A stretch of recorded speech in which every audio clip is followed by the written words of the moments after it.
Greetings programs, it's Super Kyle. On today's video, I'll be showing you how to service Arctic Cat ZR ProCross chassis. If you find this video at all helpful, please let me know by liking, commenting, and subscribing. Also, if you want to see more of me and my content, please go ahead and follow me on Instagram at SuperKyle1616. Alright. Series season's over. Race season's over. It's time to focus on the toys. It's time to serve the snowmobiles.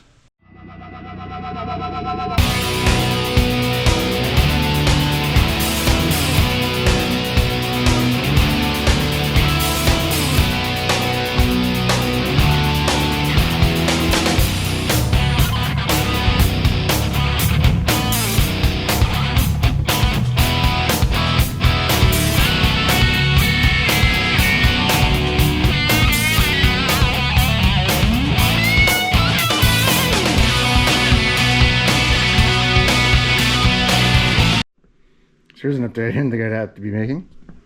So anyways, you see, got the snowmobile and got it hooked with a C-Tech charger, sorry. About to put it up on the sled lift and darn thing would not go up. 9% sure why, like it should be able to easily lift it. The thing's rated for 750 pounds. Look at this, it weighs more than that. So anyway, so I took it apart and well, actually what really alerted me was the fact that I was caving in the front.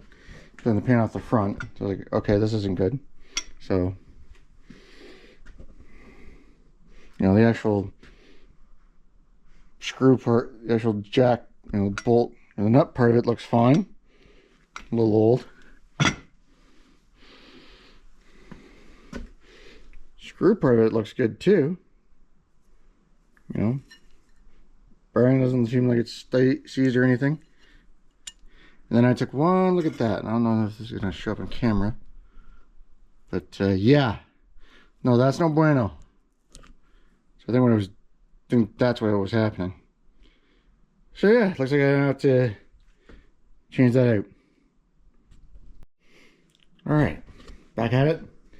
Okay, so I've come up with a bit of a MacGyvered solution for the jack screw problem. What I've done was I picked up a massive linear actuator from Princess Auto. That was going to be a direct fit. Not quite. Mounting points are wrong, but that's fine. I can fix that. And that's actually what I'm trying to do now. So I got the original mounting position, upper mount, cut off from the sleeve. And what I'm going to do is I'm just going to slide this over the end. Like so. And hopefully that will get held on by these hose clamps and then, or the exhaust clamps, and hopefully stay in place. Okay, so I'm either going to be the smartest people of all time, or I'm going to be the biggest idiot, but this is a proof of concept of my idea. Okay, so we're going to go gator clip to that one. Gator clip to that guy.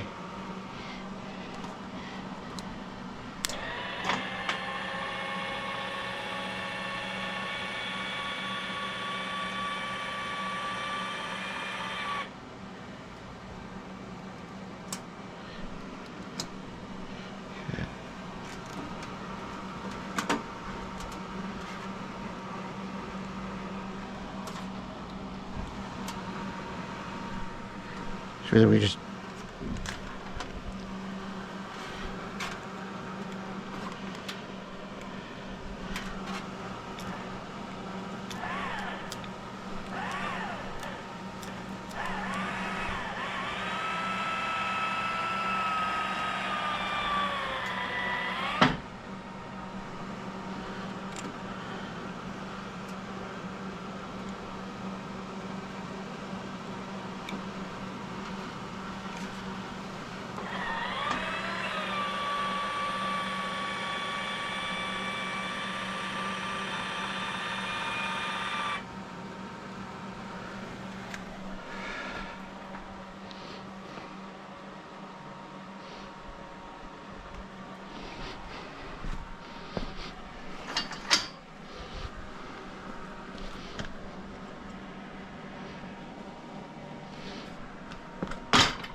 That's okay.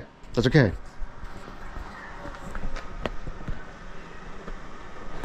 It's okay, we can just that, thankfully. Okay, here's the real test of the linear actuator. And oh, wait, yeah.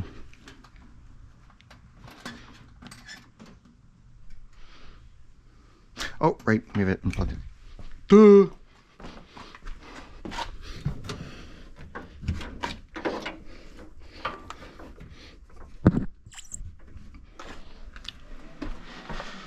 Yeah, we have power.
All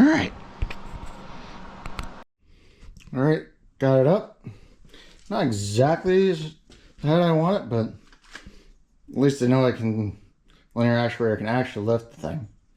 So I'll just have to go to a longer reach one, a much longer reach one.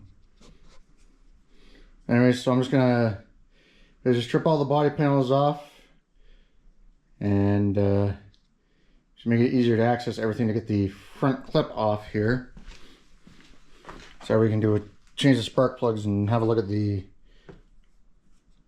A-arm bushings.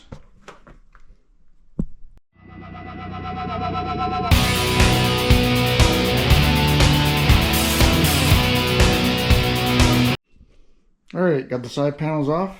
Pretty easy. There's literally just the one. Actually, here, I'll show you. Belt side here.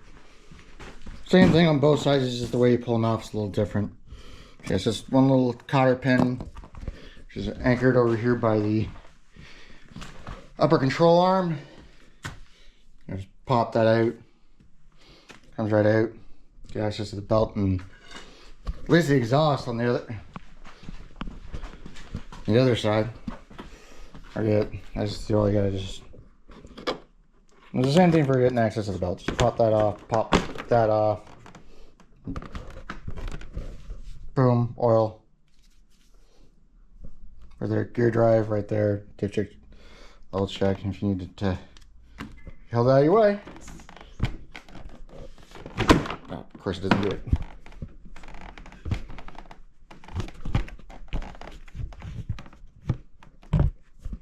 Just handlebar. They literally, the Cat's engineers actually notched that out for the handlebar. Of course, it works better when you're actually on the ground. So, but yeah, there's your oil level.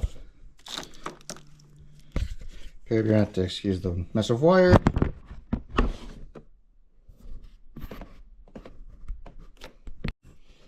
And there's your oil fill, your gear oil fill is. because I got a lot of accessories, so you can't really see it because I got a lot of wires in there.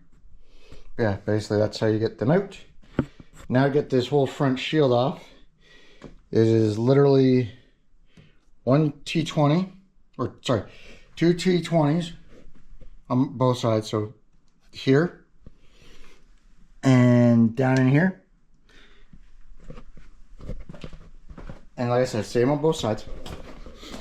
And then it's two T25s, one right here. Of course, if you have the original bumper, these aren't going to be in your way. But there and there are the two T25s. And then take those out and it should come right off.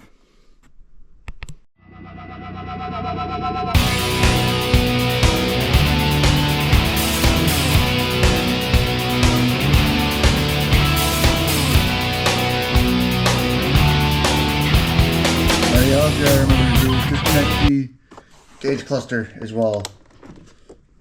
If I can get this stupid thing coming down your hand.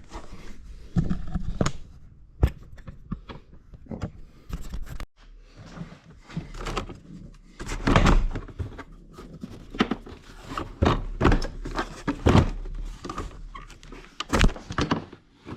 There, ta-da!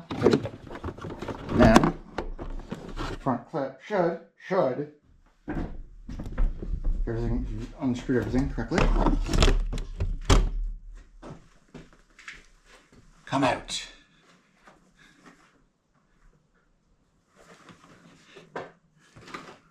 Whole lot of air intake in there.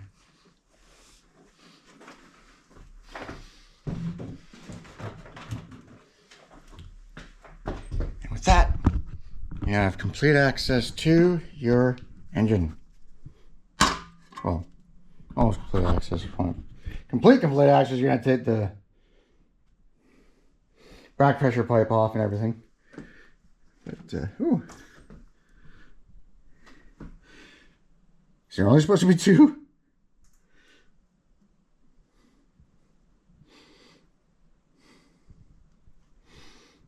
Most people that probably would have taken this off with the dealer back when I got serviced by them.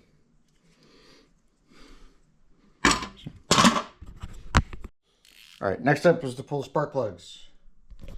Alright, that's pretty simple. Step 1, pull the coil wires off. Step 2, take your 13/16 spark plug socket, put on a ratchet. Okay, might need a flex. You might need a flex if you're not going to take the exhaust off like I am.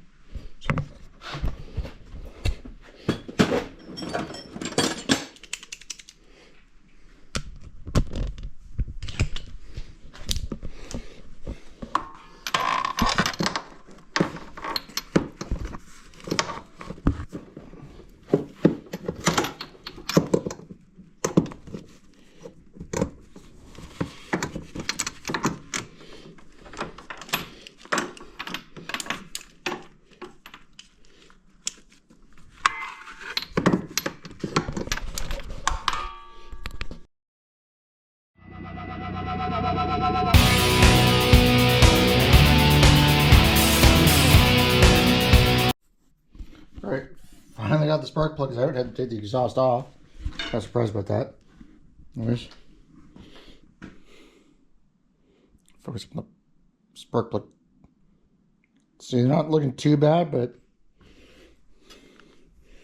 still probably wouldn't hurt to replace them. Alright. Now that's out. Now they're out. Next I have to take the rear suspension skid out, which is pretty straightforward. Alright, spark plugs are back in. I'm going to focus on the rear suspension skid. Now unfortunately the jack is kind of in the worst spot ever. That's okay. So yeah, anyways, so this is going to be the same, well, similar process for all slide action rear suspensions. So that's your twin spar and your F series, your ProCross chassis, all three renditions of it. and your new catalyst chassis as well are all going to basically be the same system. All right. So step one is going to be take these outer wheels off if you have the outer wheel kit, or if you already came with them.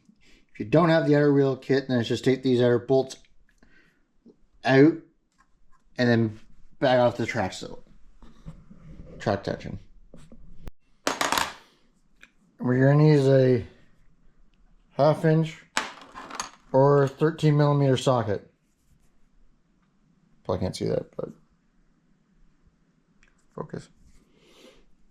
And a 1/2 inch or 13 millimeter wrench.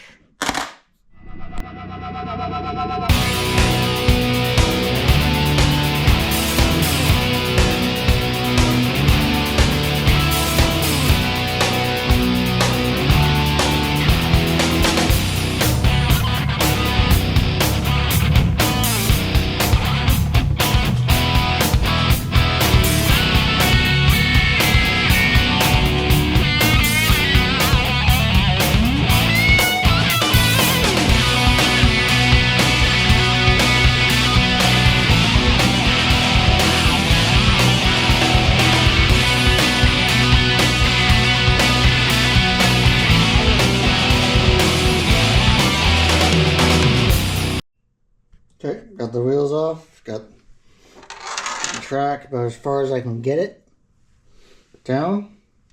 Next up, of course, hopefully you have got it in a better spot than I do, is take the springs, the tension off the springs. For that, you're gonna need a 10 mil if you can find it. If you can find one. I know those things have a tendency to disappear. I don't know. I haven't lost that many. So I guess I'm the exception to the rule, and I keep track of mine. Also, you don't want the biggest pry bar you've got. I got a 36 inch, so... But if you don't have a 36 inch behemoth like I do, just use whatever one you've got. The longest one you've got, just you can kind of shove it in there to kind of brace the spring so it doesn't try to kill you or break your freaking hand when you take it off.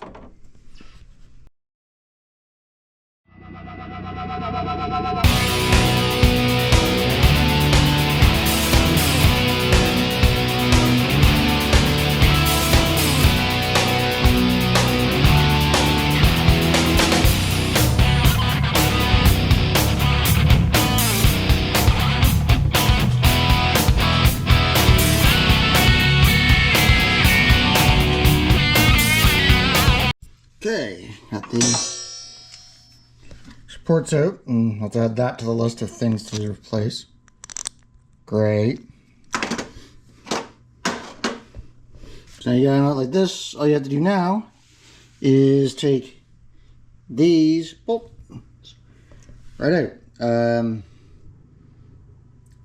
Like if I had it higher, like a lot higher, I'd throw the jack underneath it. The track just to help support it, but I don't have that room. Or do I? You know, I will throw it underneath there just so I have something to support it.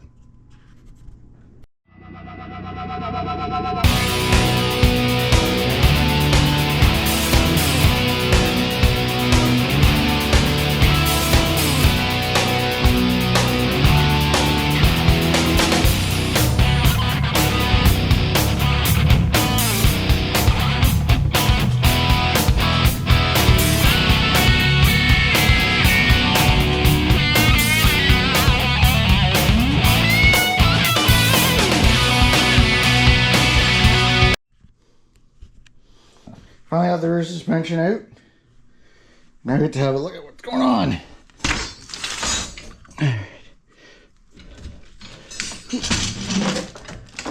Oh shit.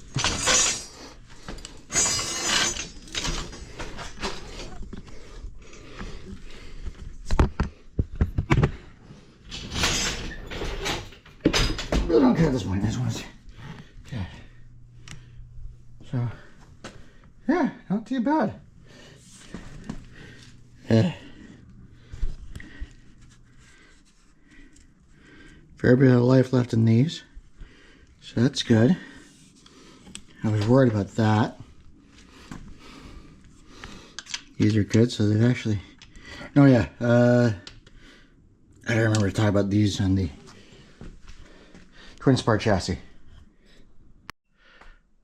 Alright, we got parts. We can get back to work on the Zelda. Alright, we're going to obviously start with the idler wheels, because we're going to a bunch of them sound like this. I picked it up, but that is not a good sound. So I'm using the outer one. So we're going to start off with the rear set, which I've never actually had to take these out of ProCross. I've never taken these out of a ProCross chassis before. So this is a little bit of a learning experience. I mean, I thought they were just punched in, right? They're just kind of pressed on here. No, it looks like they're actually bolted together. So, yeah, you know, everybody learning today. All right, not that big of a deal, you know.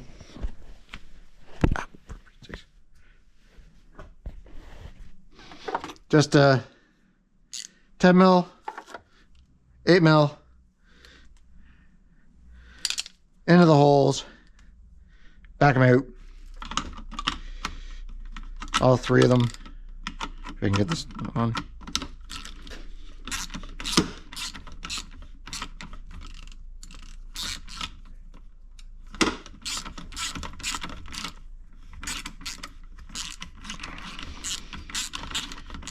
Also, don't recommend using a impact gun on this sort of thing. These are a bit, plus it is a bit more temperamental than aluminum and metal. Oh, we have. Okay, so we got that.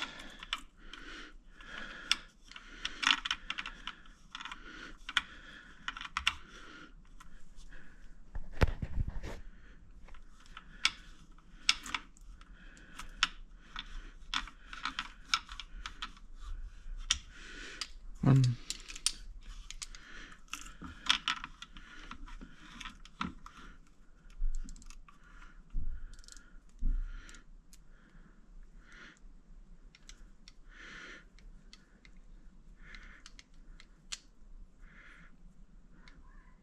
What thread size those were? I think we got it. Nope, we got it right.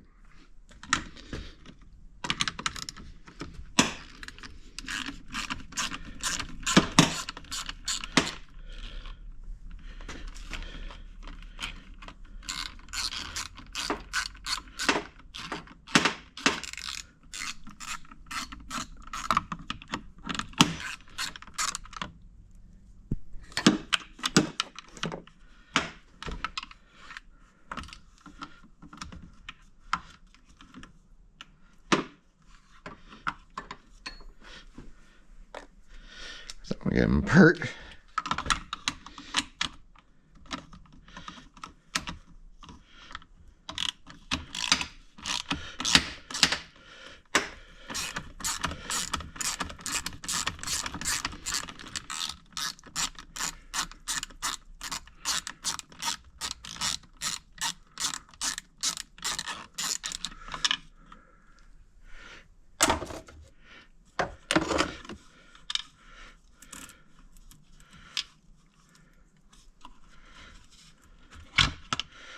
Oh, okay, good. There.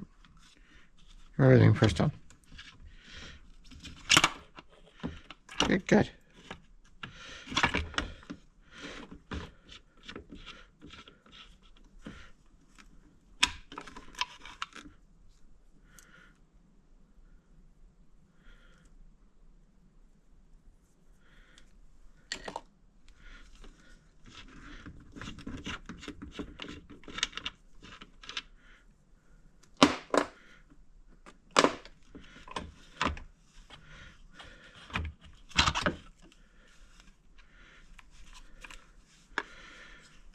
All right.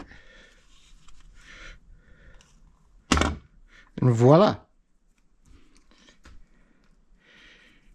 You have your idler wheels all disassembled. Yeah, they're not seized.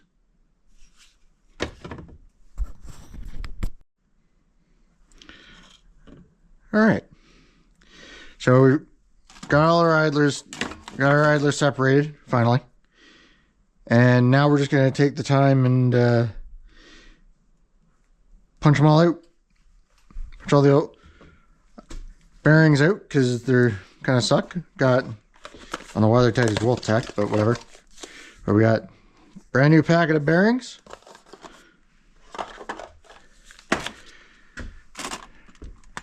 Got a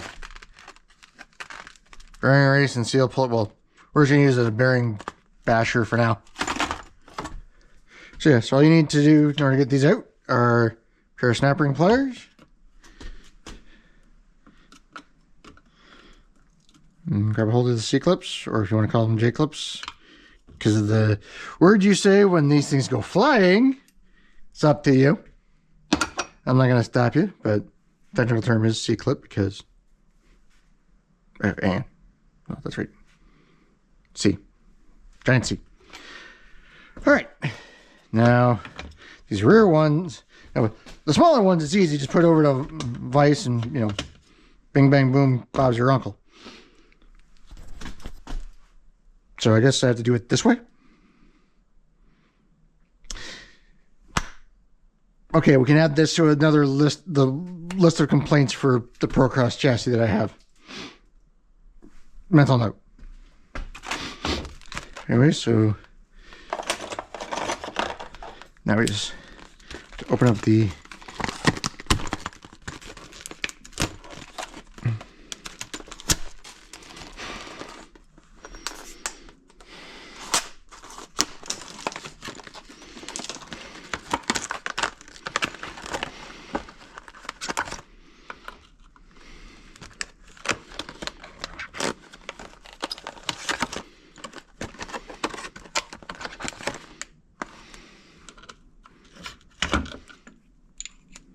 guys, make them handy.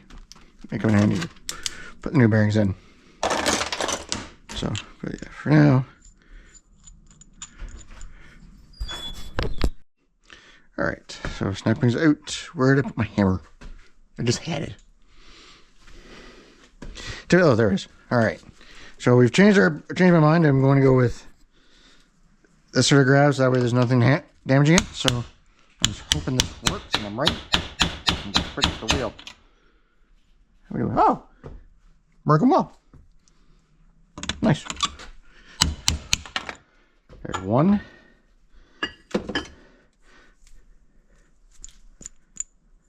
Yeah, probably a good idea to replace that one. Alright.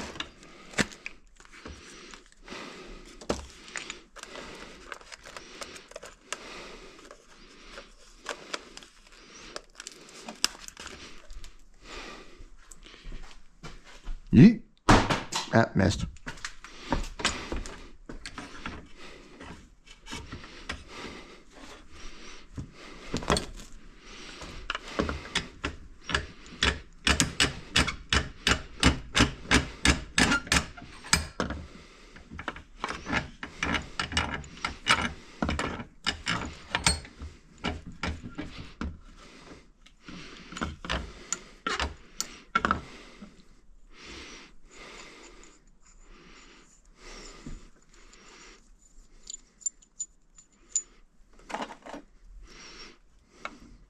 Mint.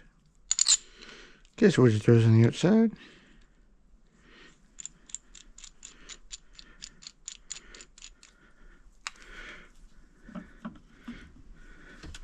And here's the other thing too. You want to make sure you start off square these bearings or it's going to end up sitting funny.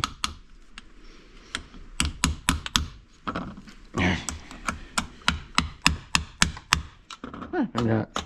It's not too bad. There we go. And you put that down, you put your hammer down. Don't grab those, don't grab the big guys, grab the small ones. Small C-clip pliers.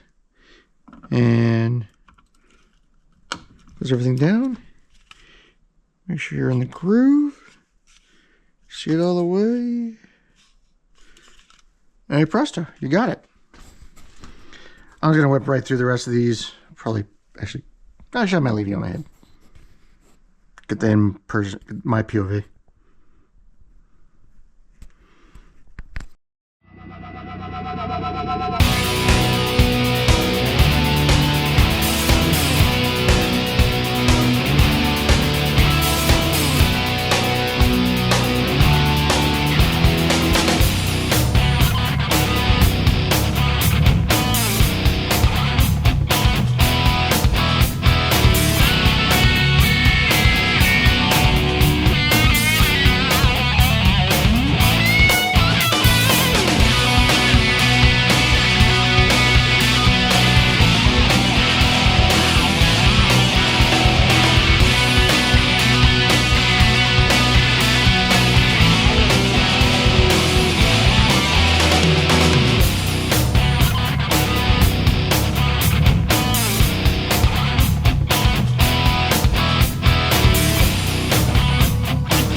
Alright, now we're back to where we started. Everything reassembled with all brand new bearings. And now there's no crunch.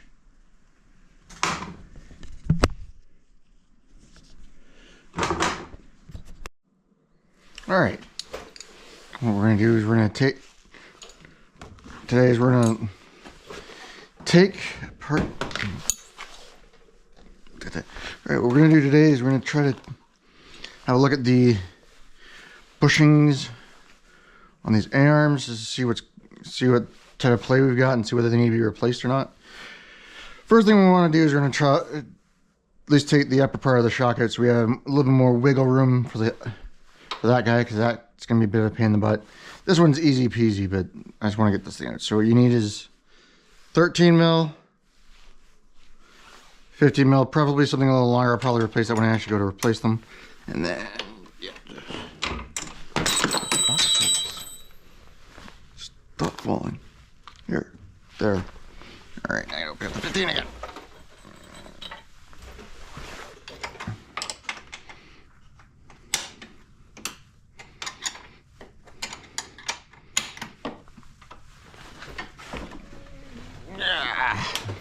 That sucks.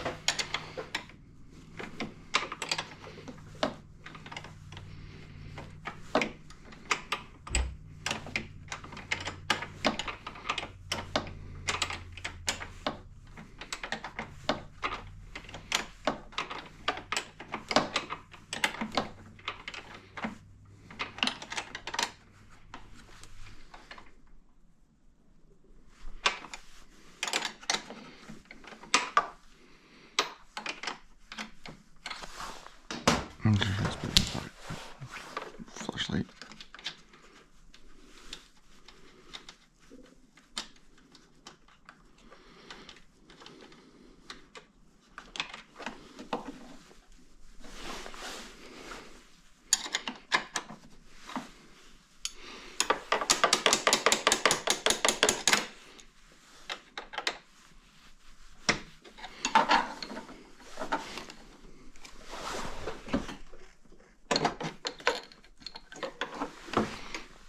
Once we're here, let's have a look at the.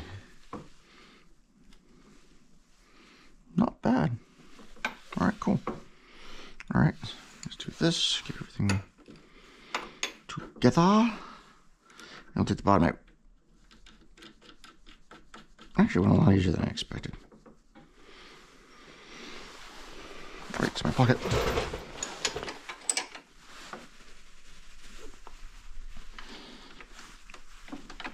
Oh, did I scratch the paint? No, good.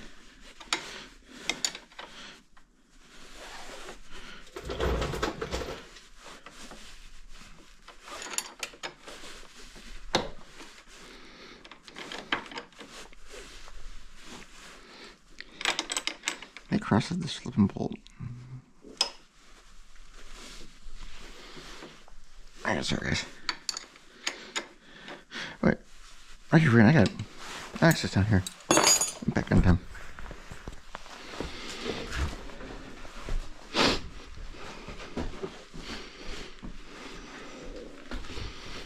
Oh, you're already half inch. Good enough. All right.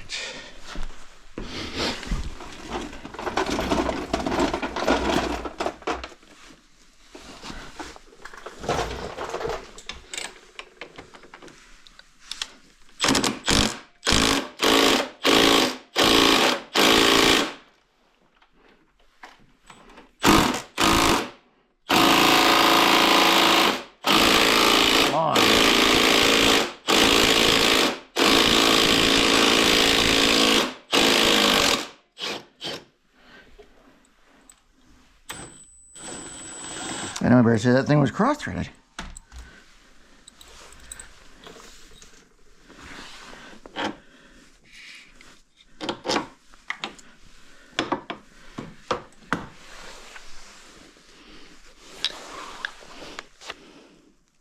It was. Well, the bolts weren't out.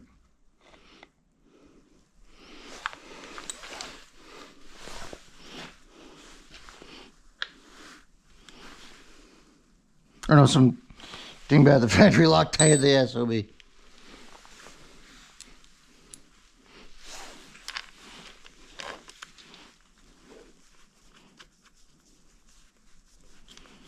Okay.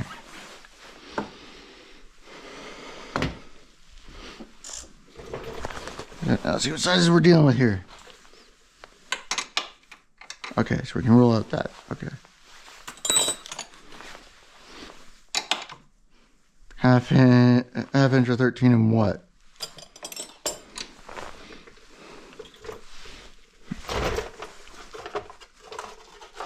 Let's try just for shiggles.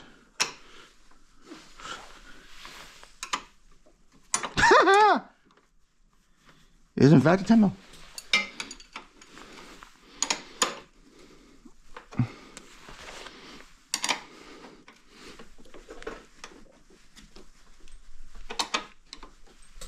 There we go.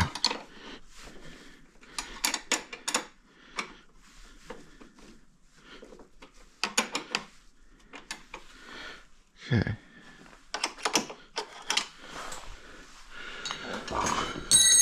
What we got in here? No, don't you dare. Hey, Mom, not gonna work. Bye-bye.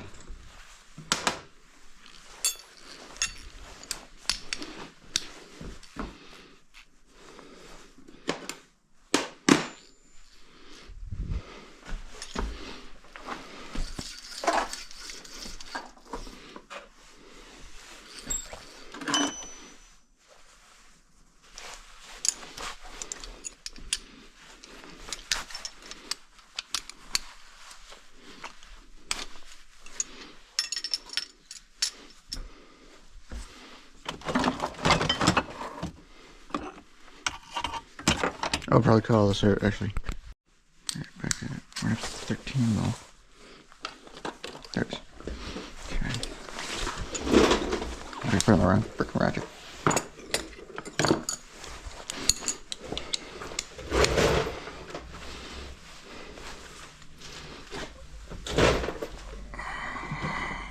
Getting old sucks, folks.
Okay, that's one.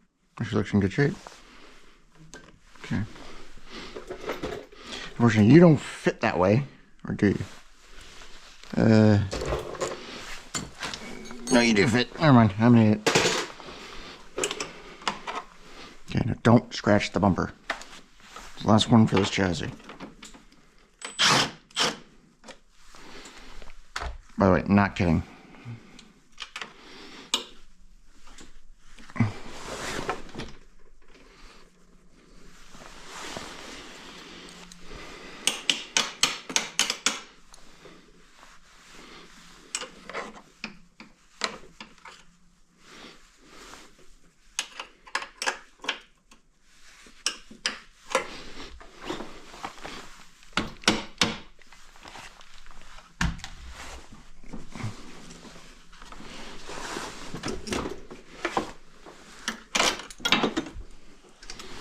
There we go. All right, let's see.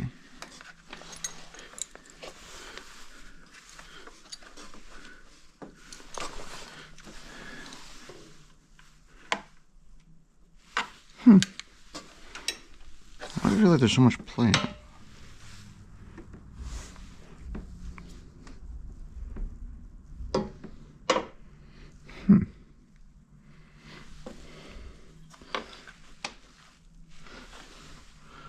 Well, the good news is those aren't what I thought they were.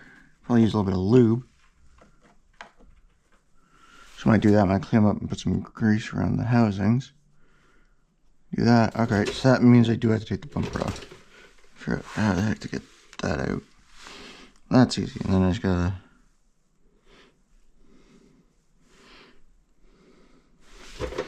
Okay, so we know...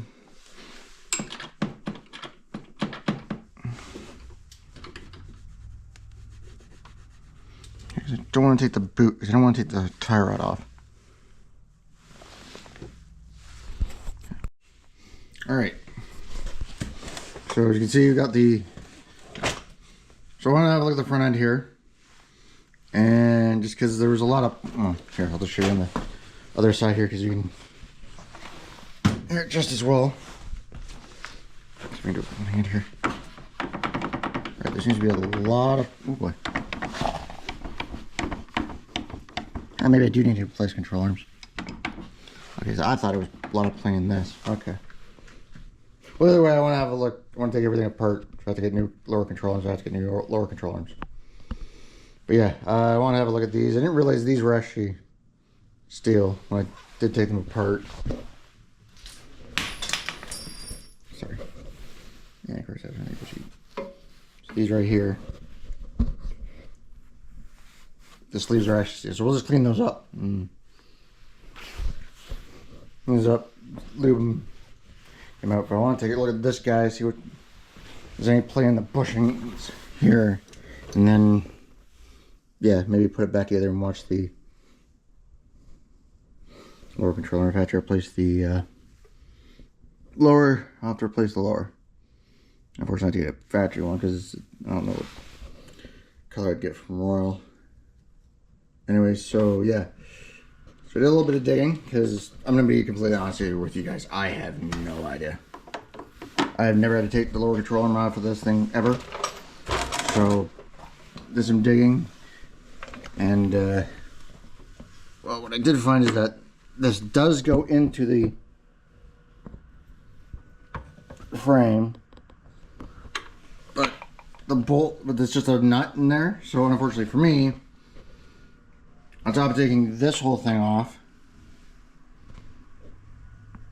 I had to take my bumper off because I went with the Pro Mountain bumper. And I'll show you why. This is the bumper you get with every ProCross chassis. Came factory. Mounts right into here. So it sits like so. Right? Yes, I know they don't match. I had to get that one custom painted, custom powder coated, sorry. As close as they could get. Anywho. So yeah. And the only problem with that is that right in here is part of the air box. The lower part of here is also part of the air box. As you can, I didn't show you that already. You can see air box. So one misplaced tree branch or something or other goes through there, doesn't hit that, hit your bumper. It's going right through your air box. And so that and also I like the look of the Pro Mountain bumper when it's all together. Thing looks sweet.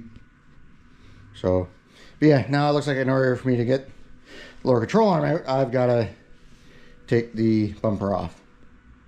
Fantastic.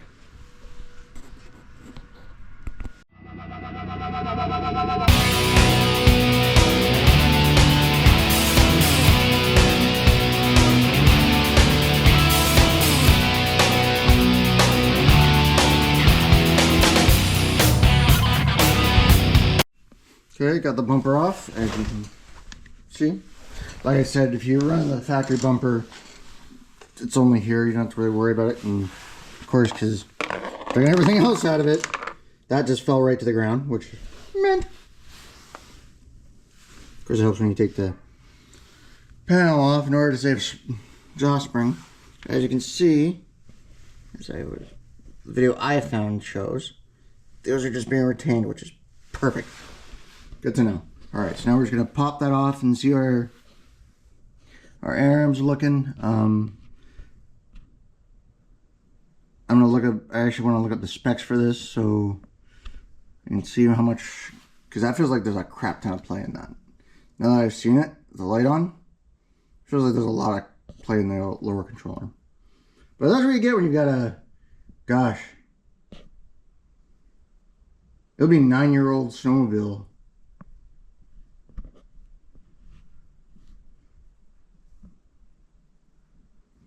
That's what you get when you're dealing with a 9-year-old snowmobile that, you know, probably hasn't seen the maintenance that should past couple of years. But I digress. On to moving into the lowers. It's just a simple 13 and a 15 on the back guy, and then the 13 just on here, because like I said, we are retained here.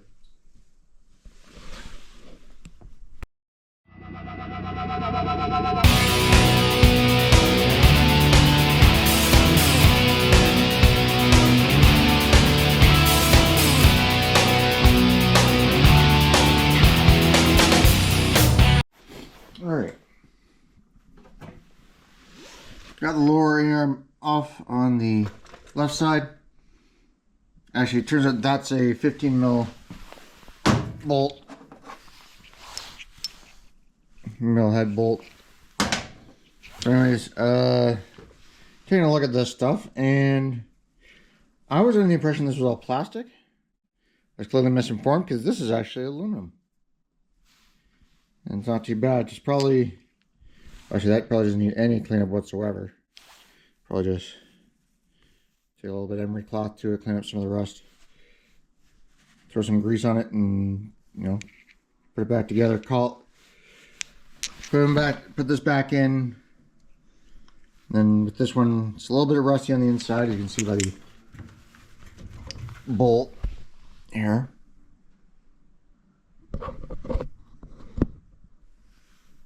A little bit of rust, but that's easy. That's easy enough taken care of with a little bit of sandpaper. Then we'll just put a drill bit that's just smaller than the hole. Just a little smaller than the hole. So just gonna clean it up without taking out any of the, without screwing up any of the clearance. And we'll probably do that for both sides. And then yeah, we'll just clean them up, pack them full of grease, and then that'll be it.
Okay, got the A-arms all back together, both sides. As you can see. Now it's time to go back to the back end, try to see whether that can help improve the cooling efficiency of the snowmobile. That's another thing I've run into, but we'll get into that. Anywho, I also got to order some stuff from Cat. The fuel tank retaining ring, because that decided to, well, leave the chat, as it were. So I want to make sure that's right, because that's been bothering me for the past couple of years. What else? Oh yeah, gotta get coolant for this thing, because we got nothing in there. And then, yeah, we'll probably off camera torque these to spec when I find it. And then, yeah, we can start reassembling after we've done all this other stuff at the back end. All right, but that'll be later. All right, gonna put the sled back together. Starting off with the rear suspension. All right, before we do that, we gotta replace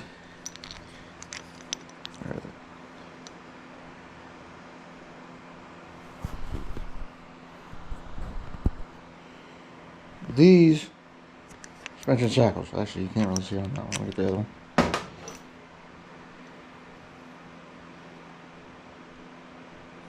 As you can see, worn out. Alright, but these are pretty straightforward, especially if you're taking the rear suspension, because step one is to remove the shackles from the suspension. We've already done that. Alright. Step two. Remove the bolt, nut, and bushing from the mount. Oh, and the washer. Washer did not want to come today. That's fine.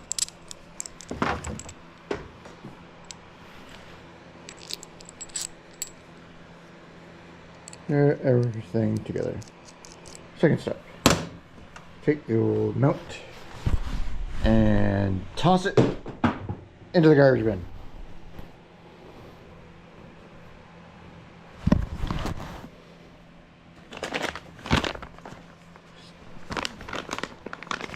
Next, open. Take an X-Acto knife. Well, first of all, go to your near some parts store, or order them online. It's up to you, and get a pair of brand new mounts. Most important things, you gotta make sure you get the right ones, because there are two different types of mounts with Cat. They're the round mounts, and then there's the square mounts. So you gotta make sure it matches to your coils. So I have one on me when I went to go pick these up. Got the right ones.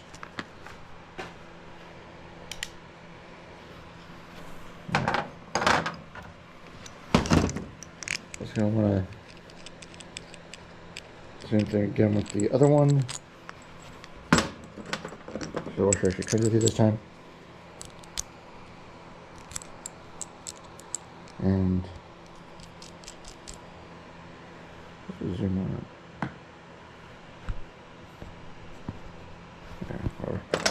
Okay, second step. Well, they aren't really directional. You just got to make sure that, well, they are directional, obviously. So you want this pointed up. They even make them dummy proof for you. I don't know. Yeah, see, the up arrow, word up. Wait, crap. Scooby!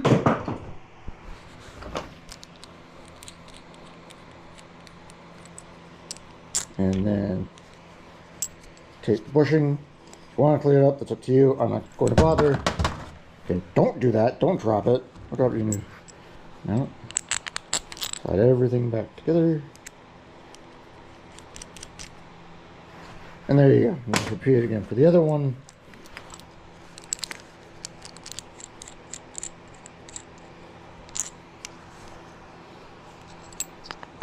Now slide everything back together.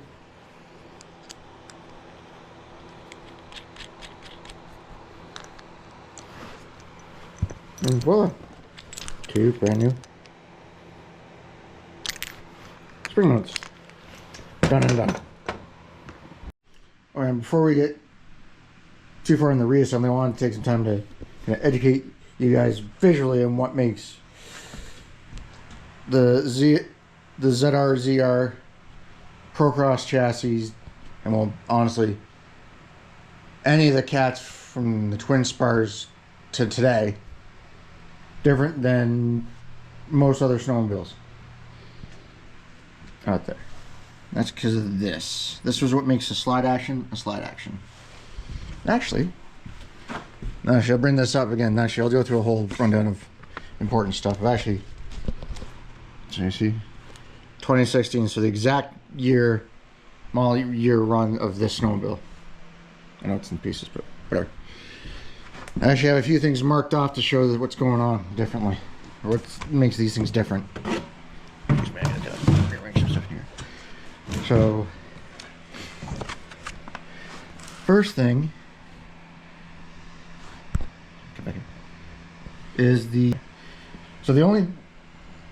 one of the first differences is the 600cc 2-stroke engine that this snowmobile has. It's called the C-Tech 2. As you can see right there, they did a really good job of hiding that sticker. I gotta hand it to him on that one. 2-stroke engine. That makes this different is that it's got dual stage injection. So that means, so normally with Cat, what they did and what they probably went back to is have the injectors. Where's the light? Let's take this guy for now. And have the injectors somewhere right in about there and next to the throttle, near the throttle body. Right, and I know this because I've actually seen it where that's where they are. In this engine, the injectors are at the back of the engine. The reason for that is actually really nice. So that way you can get, so it's a semi-direct injection system. So what happens is it'll run normally, and actually they do go through this. Actually, here's what Cat actually says. The 6000 employs dual stage injection, which reduces the distance the fuel has to travel. The fuel is injected directly into the boost port side of the cylinder, increasing performance and fuel economy. I can attest to that. Or reducing his emissions. I'm not so sure about that. At lower RPMs, so like at idle and about, I'd say, about a quarter of the throttle to about half-ish. We'll just guesstimate. I don't know, they never really get into details. And there's actually more intuitive video on Arctic Cat's YouTube channel. Alright. The fuel enters at the top of the piston like a normal 2-stroke engine would. Example, Exhibit A. At higher RPMs, a small amount of oil is delivered directly to the critical wrist pin. So there's actually a hole in the piston, and I wish I had one here. I should really just order one just so I can show you guys. But there's a hole in the skirt of the piston right around the wrist pin as this picture showing you at higher RPMs, it's actually injecting it, right? Critical recipe bearings for superior lubrication and cooling. The electronic fuel pump can accurately meters fuel and oil ratios by RPM and by altitude, dramatically improving oil and fuel consumption, which I can agree to because this thing absolutely sips the oil. I did what? One of the first rides I did, so the thing wasn't even broken in. I did, what, almost, gosh, I can't remember. But yeah, no, the thing basically, it was what normally a normal sled would have gone through, or a normal cat would have gone through almost a majority of the oil reservoir. This thing didn't even touch half. Yeah. This thing didn't even touch half the reservoir. The thing just sips the oil. I was amazed. And okay, now we've gone on about the engine. I'll show you the other thing. Oh yeah, there's the rapid response CVT transmission, which I'll get more into detail about that. And yes, I know it's a CVT transmission. Calm down, Nissan techs. This isn't one of your failure. This isn't a failure version of that transmission. I will go into greater details about that. My opinions on that too. So yeah. So here's the slide action. So here's what Cat says about the slide action rear suspension. Race day technology has been brought to everyday performance. The slide action rear suspension maintains free acting. So what they mean by that is that the top mounted bolt, out of the way bolts, that guy, which is covered in belt shavings, which I'll get into, that's another story until later, can rest easily and ride easily in here. Right, again, there's a whole video on Arctic Cat's YouTube channel, which I probably will attach. And while coupling under torque over bumps and during aggressive cornering and acceleration. So this thing, I don't know, they never really get into it, but I believe that they're trying to say is that this whole rear suspension so that it can actually turn with you in the turns. And so here's how it works. The rear transfer blocks are engaged. As the rear transfer blocks are engaged, the front arms follow the bump, keeping your skis firmly planted. It's the only suspension feature that has a U-shaped slot that fits over the fixed shaft to allow a crucial half-inch of sliding movement, slide action, hence the name. This significant details controls ski lift during acceleration. So this, and you'll see it this season, the skis when you're on good hard pack just stay in place. And so yeah, like what they said they have, I didn't realize it was that little. I haven't, I don't know, things still rise like a flipping dream. I thought it was more than that, but anyways. So yeah, so that's the slide action. And I thought I marked it off. All right, here we go. This will be the one that'll show us the other side of it. Yeah. So then you got the float action, which is the other style, which is basically what the XF series, which is kind of more of the touring side of things, and the bit more the hybrid side of the snowmobile. Okay, so we got. Okay, so this basically right here, I know it's a crappy picture, but this is basically what the Yamahas run here. This is what I'm running. Alright, so you got flash, and actually I think there might be a better in the, oh yeah, and then another thing I'll get into is the air intake, how this thing's got like a million air intake ports on the inside.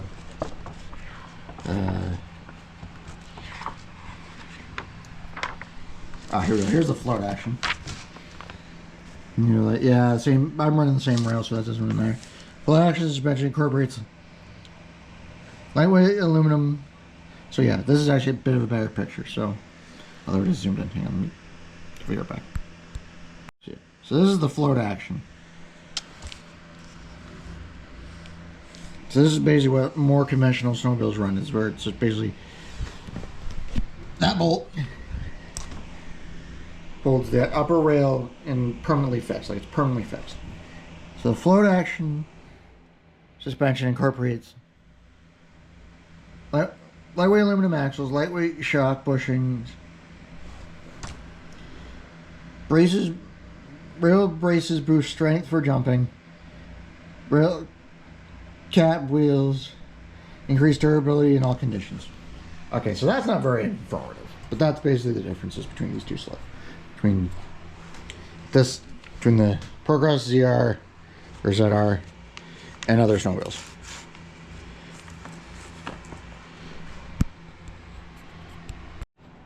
Alright, so now we can actually get into, now we've gone through the nitty gritty of the snowmobile, let's actually start trying to put it together.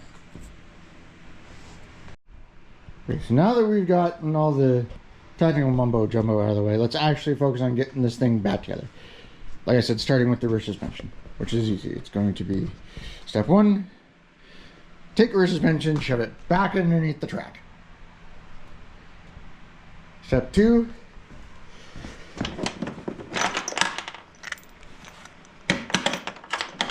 reinsert bolts into, I think the dealership put it here, but I'm seeing a lot of wear in here.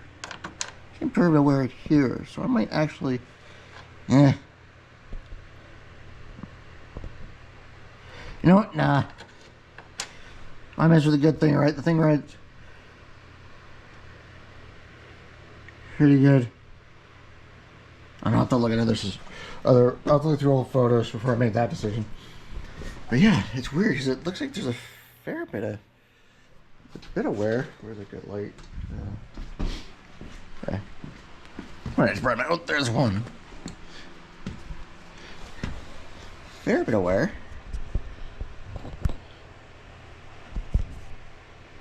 Right there. Huh.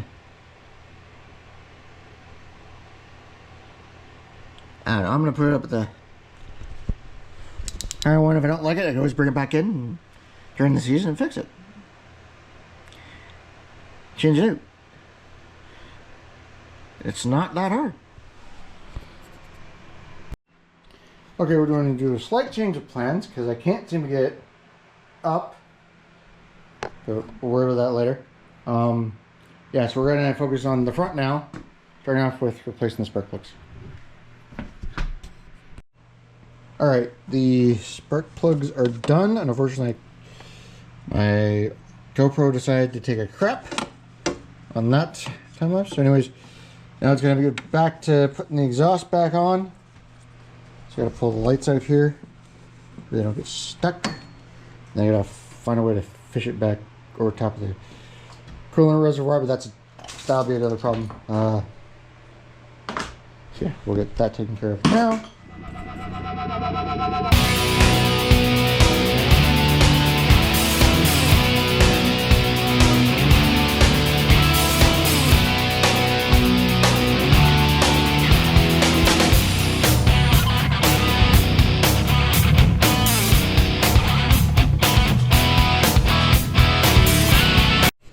Alright, exhaust is back in, which means we put the front piece back on, but we're out of time for today.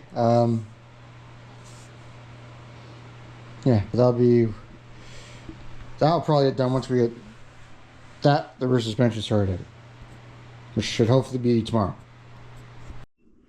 Alright, as you can see, we finally got the suspension back in her. Now we can get back to the fun stuff of anybody else with a new taller linear actuator. Should have gotten that one from the start. Now we have to focus on greasing this sucker up. Alright. Now. Here.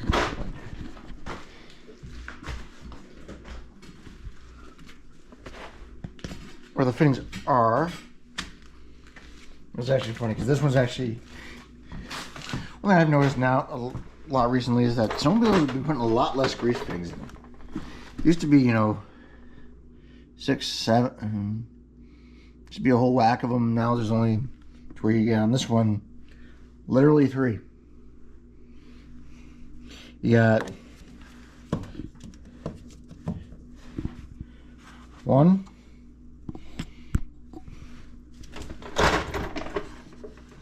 2, and 3. That's it. None on the front. None on the very top. Nothing at the back. Just those 3. Easy peasy.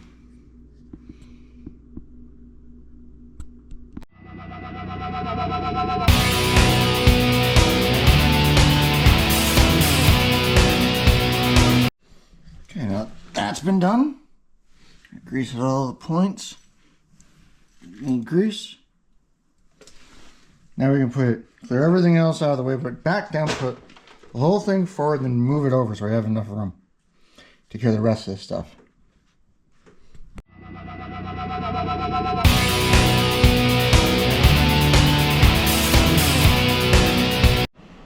Oh, we are back in business. All right. Next order of business is going to be taking care of putting on a new belt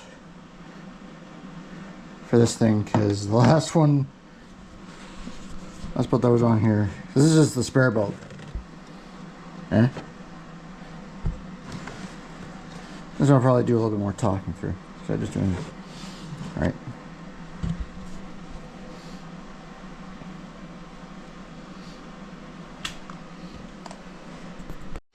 Alright, time to take apart the belt.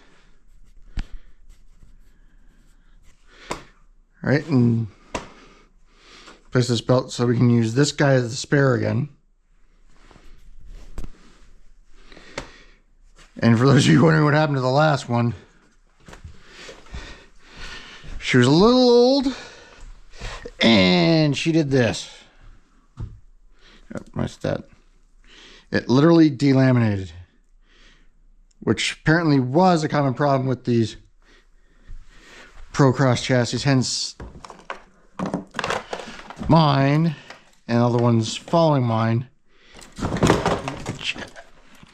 have that. Where you can't see it. Have this air intake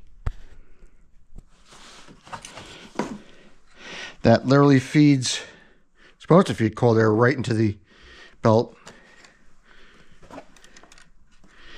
Because what was happening was these things were overheating and doing that. And totally delaminating. So yeah, good reminder. Do not let your belts overheat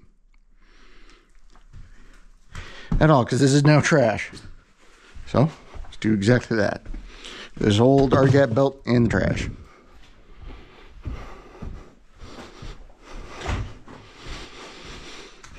Now, in order to change this belt, you want to go into your, hopefully if you haven't bought this, if you bought this thing brand new, which you probably should still have it, but if you bought this thing used, hopefully you still have this little handy dandy tool bag that you get from Cat. And you want to pull out the L-shaped little threaded rod. And here's why. I'm going to stick that in there. Throw that into your secondary on your CVT. And I know, I'm giving these on transmission techs some PTSD, but relax, guys. This one actually works. Believe me. What you want to do is you want to turn it until it starts pulling on your clutch. And then hopefully, if you're not a weakling like me, you can just slowly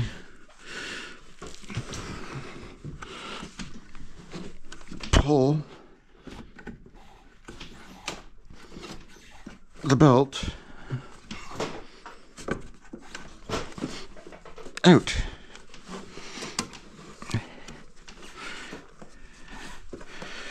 And we need to also turn over your primary. So some assistance on here. It's because I got the thing set too far back now. Yeah, we're gonna fight. Oh, never mind. All right.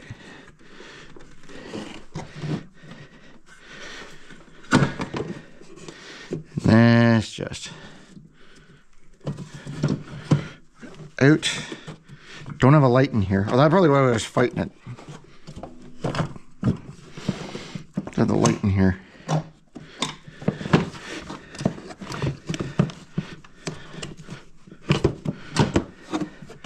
All right. Pop the belt out.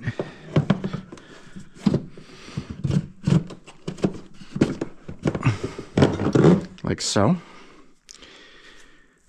And then if you are going to reinstall the belt, like for whatever reason you have to pull this belt off, or you got to take apart your primary clutch, or you just got to remember which way the arrows are pointing, because those of you are going to ask, yes, these types of belts are directional, but you don't have to follow the direction of the arrows. Okay, because if you put it on like this, when you first put it on the stern belt, that's fine. You just got to remember every time you take it off that you've put the arrows facing the other direction.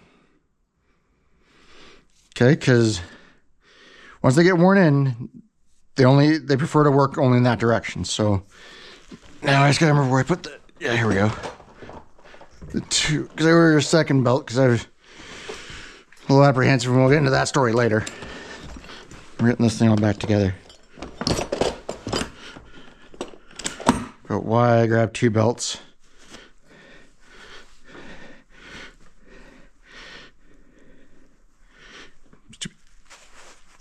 Right. You want to do is compare the two. So you got your newfangled, you got your old fangled belt here, your newfangled belt.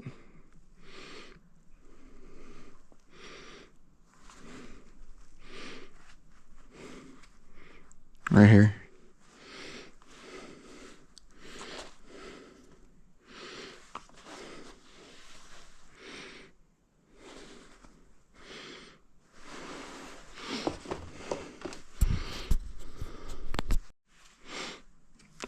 All right, so now we're just gonna put the new belt in. Actually, you see, no, you can't. Okay. All right, so we're gonna put. So we figured out which ones are the new belts. We're gonna save the one that was on it as a spare because it's still in good shape, and don't want to throw that out because it's useful for something. All right, and then put this one on. As you can see, I'm putting my arrows pointing towards the primary clutch. So I gotta remember every time I take this off for whatever reason, whether it's to rebuild the primary, to replace the secondary if I ever had to do that, or if I had to take off or if I had to take off the secondary to say replace my brake caliper or whatever.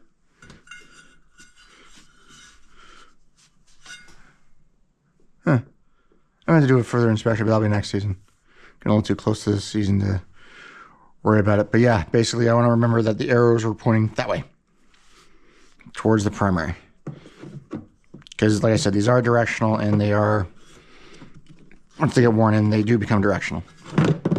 Just because of where they've been designed.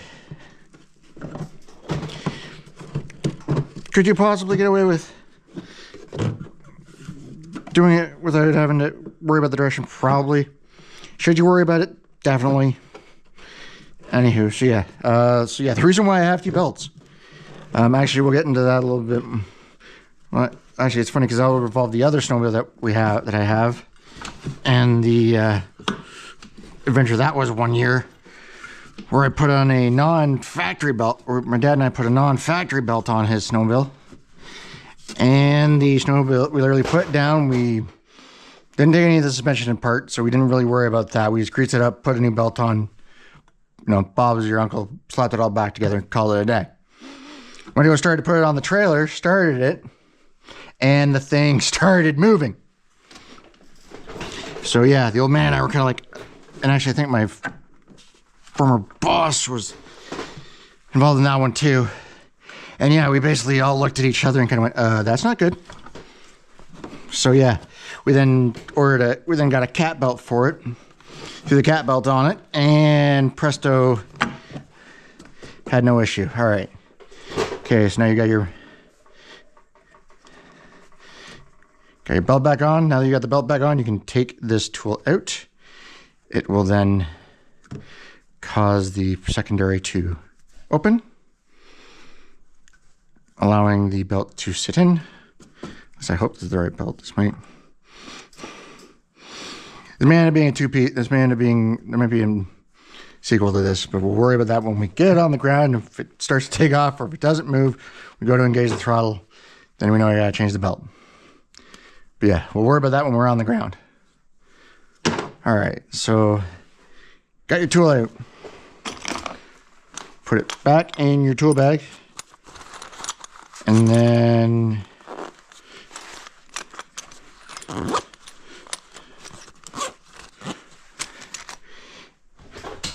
if you're not like me and didn't upgrade to a bigger bag,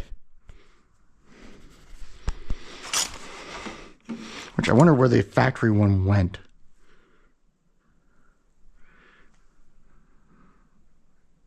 Yeah, and upgrade to a bigger bag for whatever reason. Your factory bag sits about here. Tiny little thing, and I'll see if I can find it here. Because I thought I saved it. Who knows, this place is a mess. And I know, it's a mess. Deal with it. What is this? And I'll have to pull the part number off of that and find it. What machine that belongs to. But yeah. Anywho, the originally tiny little bag. Yeah. Sorry, here is a tiny little sucker. And yeah, that one held your spare belt, your tool bag, and if you were fortunate enough, like me, to get one of the snowmobiles with the Fox floats, it comes with this. Oh, and this little thing is actually really nice. Oh.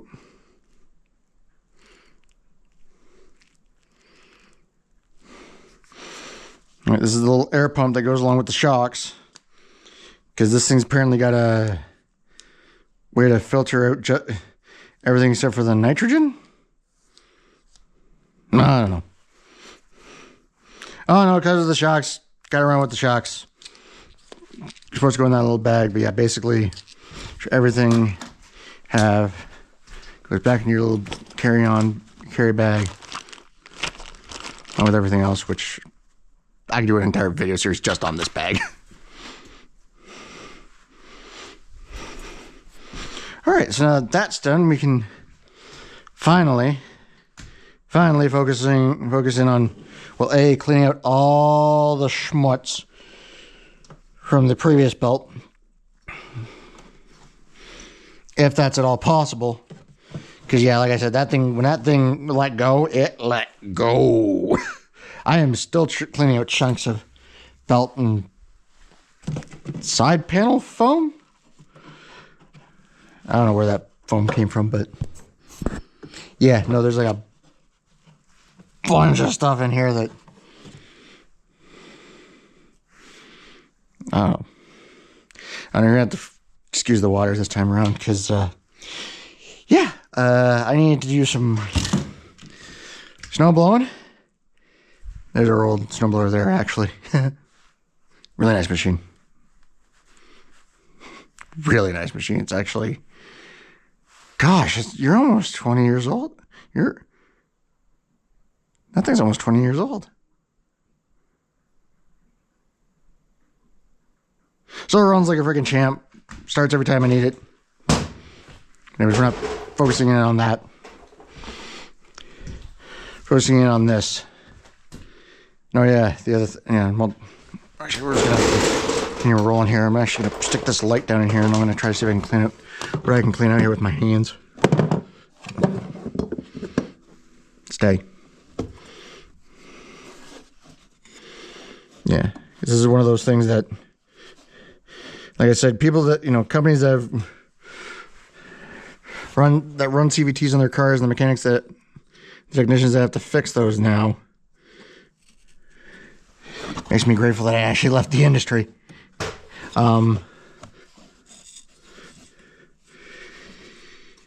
Yeah, they have to deal with larger versions of these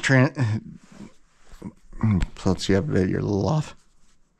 Larger versions of these things and fully sealed in oil and stuff version of these things for cars, because, well, Nissan tried it and didn't quite work. I don't know why they've stuck with it, if I'm going to be completely honest, because their versions didn't work, whereas these ones work great. Like I said, unless you're running an early ProCross chassis and you don't have the upgraded, but you don't have the upgraded side panel yet with the air intake, and you're still blowing belts every other weekend. Yeah, so you got, right, these ones work great, because it's a simple design. You just, squeeze the throttle, opens up the throttle, this thing does its engine starts spinning around, this primary pulls in, starts putting pressure on the belt, which then starts spinning the secondary, which then starts driving the jack shaft, which goes to the chain drive, which then goes down to the claw, your actual drive shaft down here.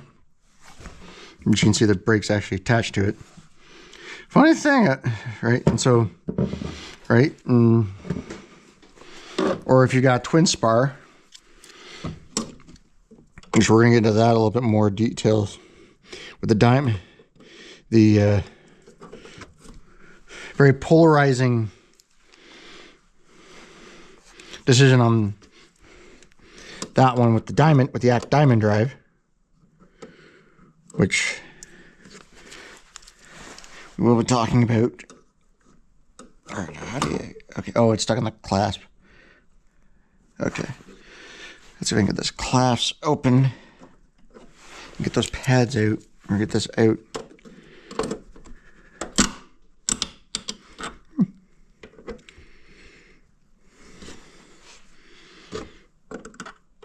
Yeah, so basically, and the reason why I think, the CVTs in cars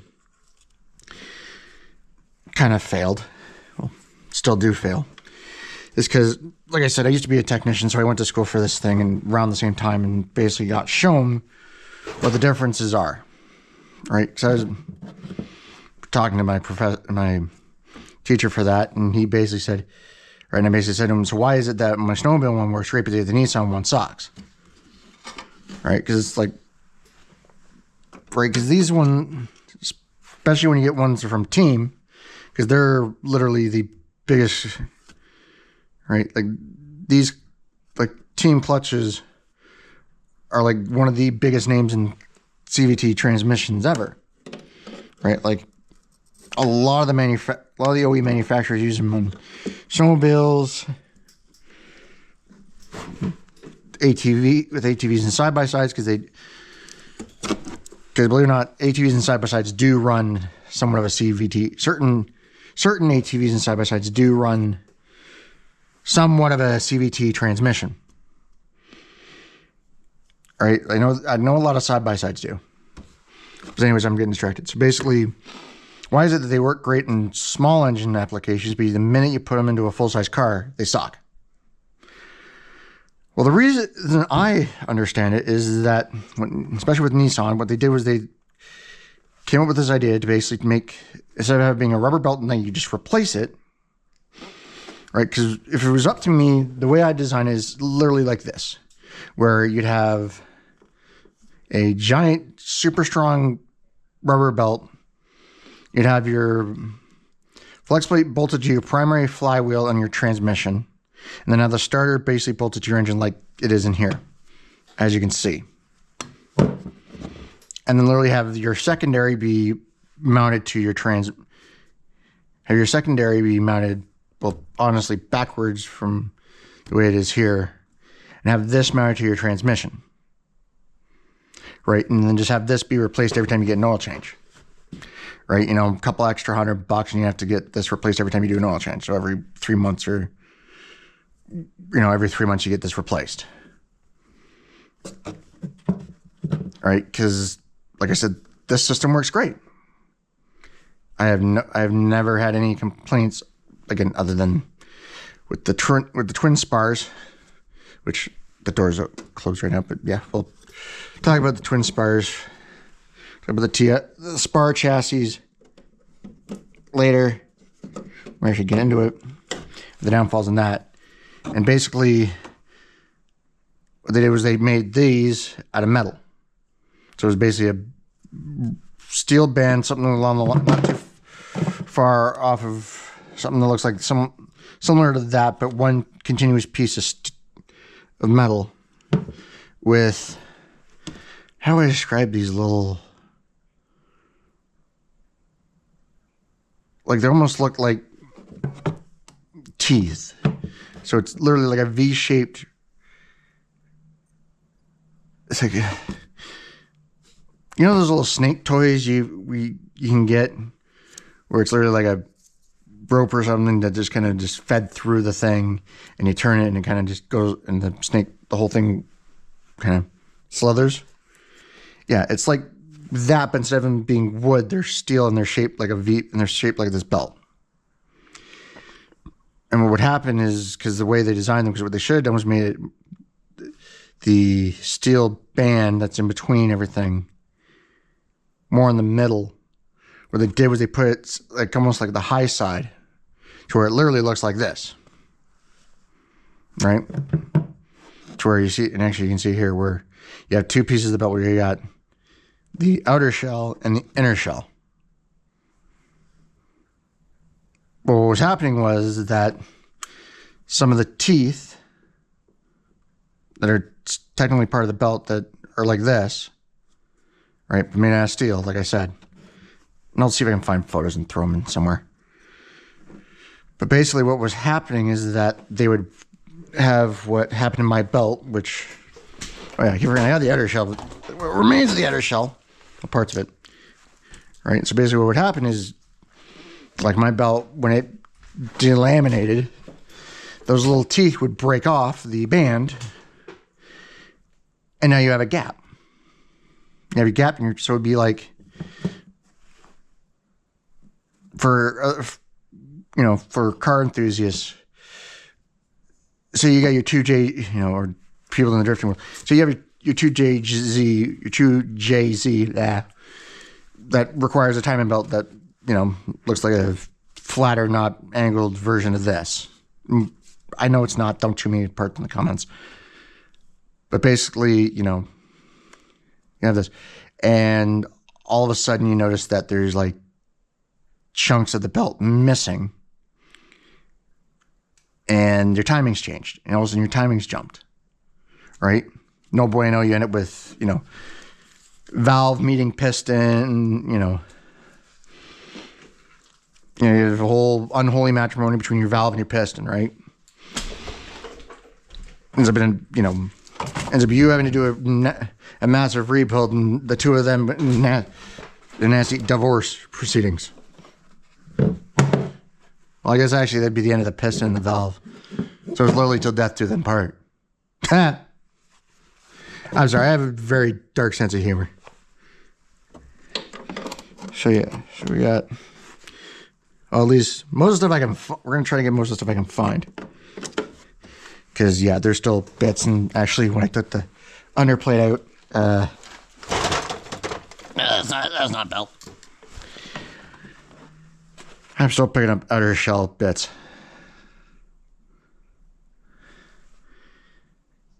From it. But, yeah.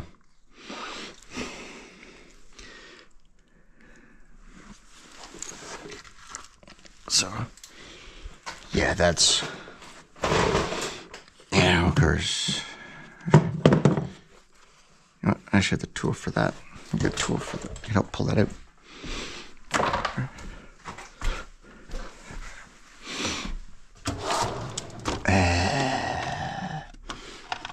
There we go.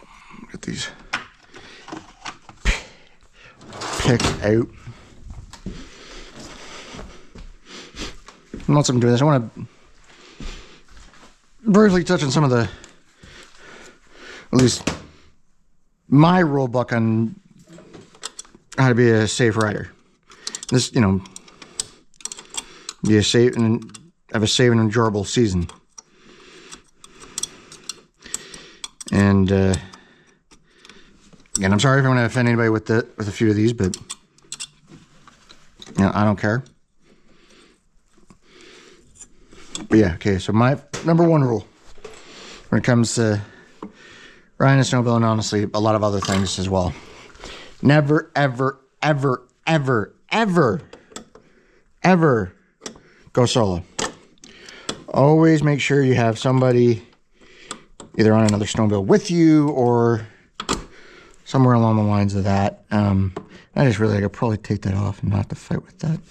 Anywho, yeah, because I've heard so many flipping horror stories of guys who don't follow that rule and they end up, you know, in a not so good place. You know, actually, a lot of the times they end up, you know, dead. They end up dead. I've heard so many horror stories, you know. Right? And a friend of my dad's riding back when he, you know, when A, he was alive, and B, he was able to do long rides.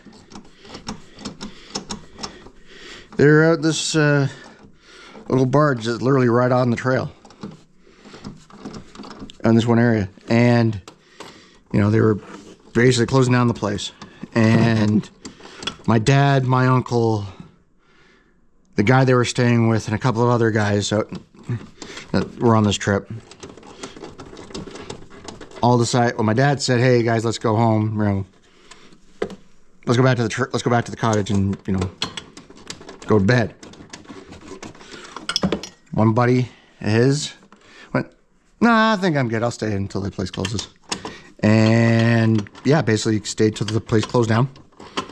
And next thing you know, Buddy didn't make it back to the cabin. Didn't make it back to Buddy's cottage. So everyone kind of goes, "Okay, this is a little weird."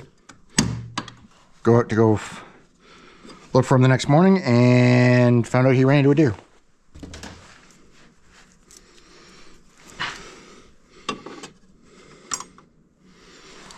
I kid you not. Ran into a deer, basically severed his spinal cord from top of his body. He lost all function in his brain. You know, his brain lost all communication with the rest of his body. Heart stopped.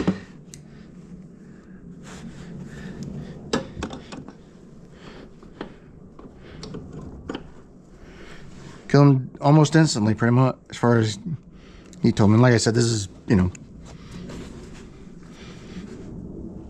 like I said, my dad wasn't there. He never actually saw it, but he did see what happened. He did see the remnants, and somebody who actually was there actually no, he did see what happened. He figured that a deer hit him because the windshield and the hood were all smashed. This was back when, you know, someone actually had hoods, not entire air intakes with a windshield and headlight attached to them. Which, that's another thing we gotta talk about. The fact that this is how far snowmobiles have come, to where it's literally, yeah, let's make the entire upper part of the snowmobile the intake. Like, what? But yeah, basically, yeah, so that's like rule number one with, that's like the number one rule, and I will never, ever, ever break that rule ever. Because, like I said, I've heard horror stories and I've seen horror stories. It's actually a reason why there was multiple belts in my bag at one point. Because this is back when my dad was actually diagnosed with prostate cancer. Yeah, not fun. Yeah, basically, one of my dad's friends offered to take me a ride for the day from Perry Sound to Kearney and back. And so we, you know, about, what, 3 hours from here to the spot in Perry Sound from that spot on the Seguin to Edgewater Park Lodge. All right, so it's about. Right, so the trip itself was probably about. I don't know, if you're moving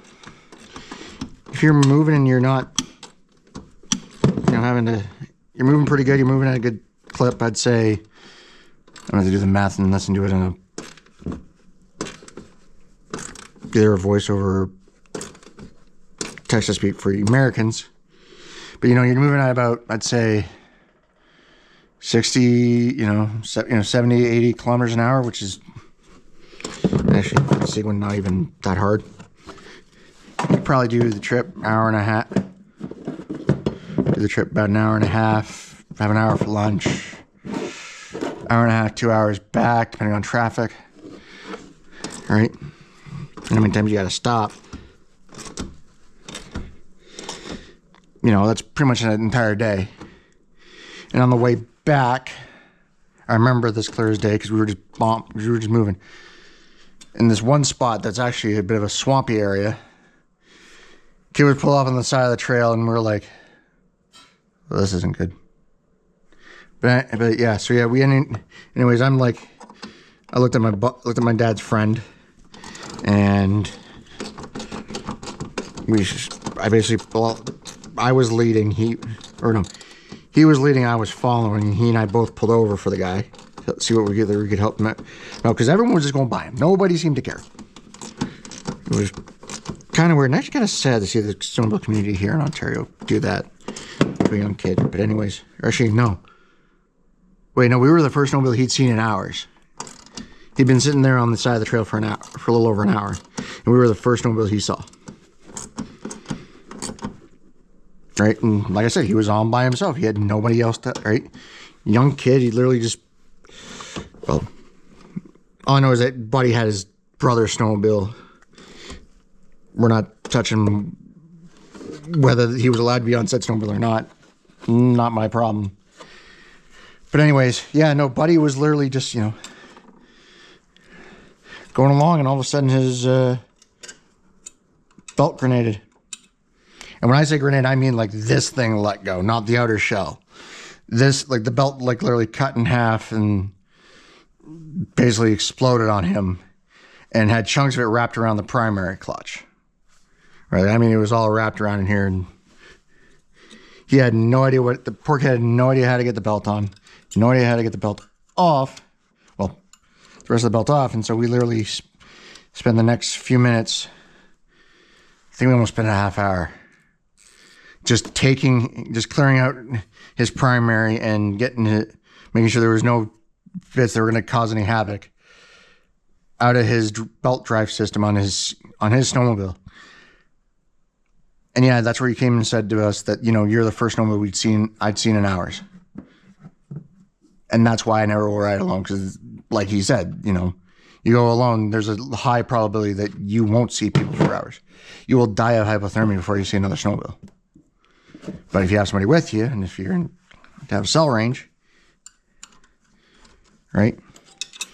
You have somebody else to call, 911, and you can get, if it's a bad enough accident, or help you get out of said predicament, because two heads are usually better than one, especially if you know what you're doing.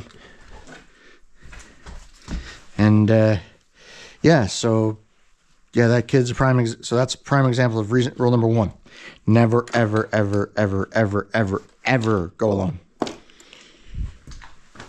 because you'll end up with severe case of hypothermia.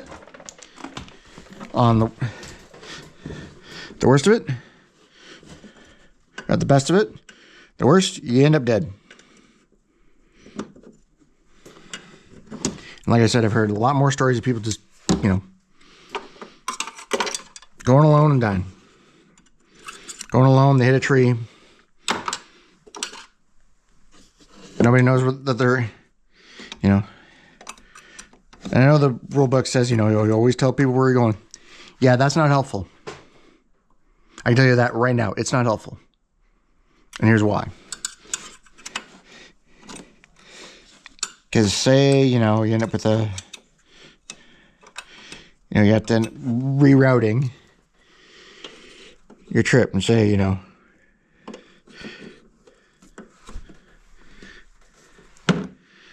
right? But he has to reroute for whatever reason. Right? But he has to reroute. Right? So, you know, the amount of space you're given, and also getting a little search party together when you're, you know, especially if you're only going for like a day trip. So say I went by myself, just told my mom I was going up to the spot in Perry Sound, I was going up to Kearney and come back. Right? The first one was I'm breaking my number one rule, which, again, I will never do. And also, it takes like a few hours to get up there.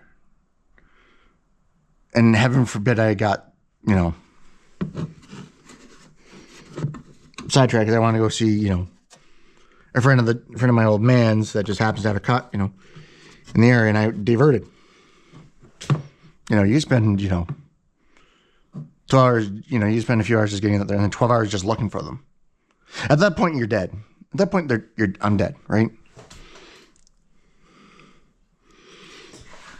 But yeah, like I said, so yeah, it's like, that's the reason why I never go alone. So that way, if you get into an accident, or if you do get separated, there's at least you're with somebody and you're not by yourself. And you have a way to at least, you know, find a way back. But yeah, that's what I'm going to do. All right, anyway, so belt's cleared up for the most part. Like I said, there's probably going to be a bazillion pieces everywhere. We won't worry about that. It's like I said, give yourself an aneurysm. So now we're just going to pull out the creeper again. And, yeah, I might put these plates back on, then try to get the front clip back on, and then open this door. So yeah, I might put you in the time-lapse mode for that. Anyways, oh yeah, and then my other rule. I only have 3 rules when it comes to riding. 3 rules. 1, never, ever, ever, ever, ever, ever, ever go alone. 2, know your limit, stay within it. I know it's corny. I actually stole it from the I actually stole it from the provincially regulated gambling association, the OLG. Know your limit, play within it. Again, I know, corny, but you know what? It gets the message across that, you know, you got to be careful. Right? It's like, oh, I know my limit. I know my limit. I'm fine. I've been riding for life. You know, riding snowmobiles since I was in diapers. Yada yada yada. Yeah, buddy. So have I. I still respect the heck out of this machine because the minute I don't, I know it's going to kill me. I know it's going to bite me in the ass. Right? The great John Force said in the documentary about himself, the minute you don't respect your equipment is the minute it bites you in the butt. I know I'm paraphrasing, and I know it's not the exact quote, but you get my point. That you don't respect these machines. You don't, you know, if you don't know if you're not a good rider, stay to the speed you know. Leave the crazy high speed stuff to myself. Right? And, you know, don't, and like I said, again, it sounds corny, but it's true. Know your limit, play within it.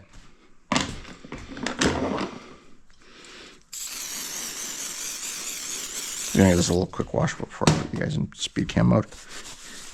But yeah, if you're a new rider, you know, stick to the larger, bigger trails. So that way the rest of us crazy people can just blow right by you, shaking our heads like, what the heck are you doing, bud? And, you know, just go about our days. But if you know what you're doing, like myself, like I do, and my mother does, and my dad did, and everyone I've ever ridden with does, you know, go have fun. Go push the, go push your limits, right? Because my skill set is going to be different than somebody else's skills, right?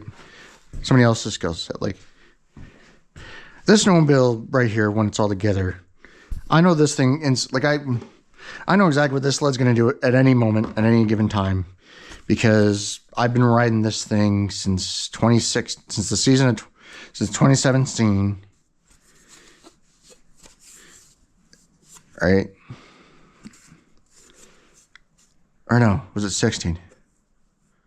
No, it would have been 17. It would have been the season of 17 because it was new non-current. Because it was right out of the crate 16. I bought it in 16. Right, so I've been riding this sled for what? 17, 18, 19, 20, 21, skip 22, or no, 20, 21. So yeah, let's go back. 17, 18, 19, 20, 21, 22, skip 23. Or 23, skip 24 because I wasn't working. 7, I've owned this thing for 8. I've ridden this thing for 7 seasons. I know what this sled's going to do 100% of the time, 95% of the time. There are some times where it does do something that I don't expect it to do, but that's besides the point, and I really want to see this thing droop more.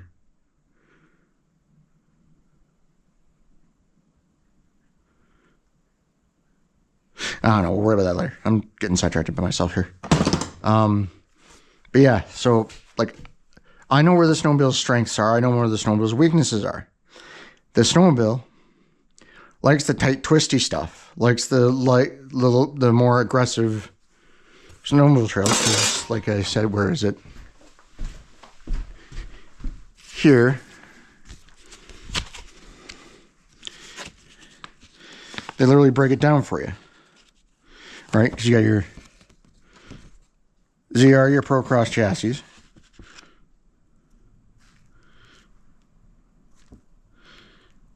Yeah, that's sitting really high.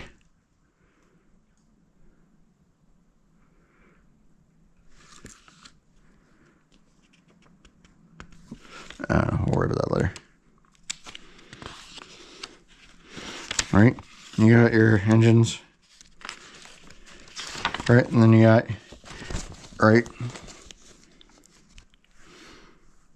I honestly think Cat got this wrong. It should be limited and Snow Pro because it's literally the Snow Pro. Right? This is supposed to be a more racing inspired sled than the LXR. Right? And granted, these things do come with. Granted, the limited and RRs come with QS3. Came with QS3 coils. Mine came with float 3s. But yeah, basically, this thing just loves the tight twisties. This loves the more aggressive and the more rough trails, right?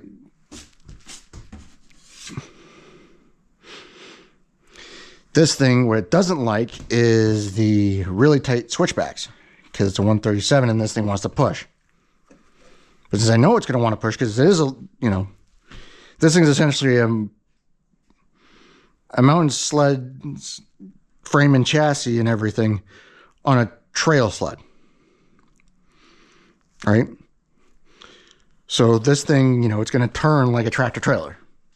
Like a snowmobile equivalent of a tractor trailer. Right?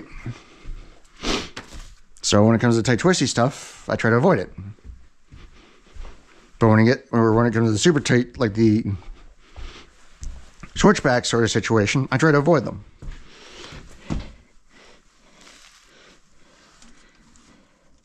Okay, it's just smart. And I really want to...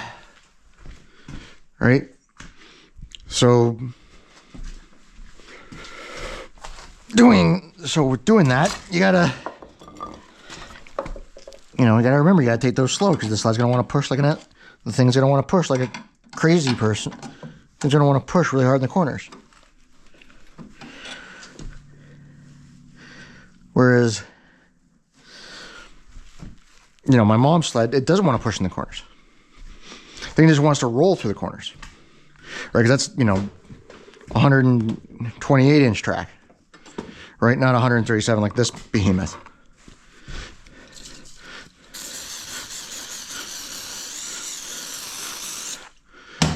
Right, so so this one's going to handle a lot different than my mom's. Right? My mom's is more front heavy than hers. Mine's a little more balanced on the front end. Mine's a little bit more tail happy than hers because once again I'd have to actually do the math on the suspension, but yeah.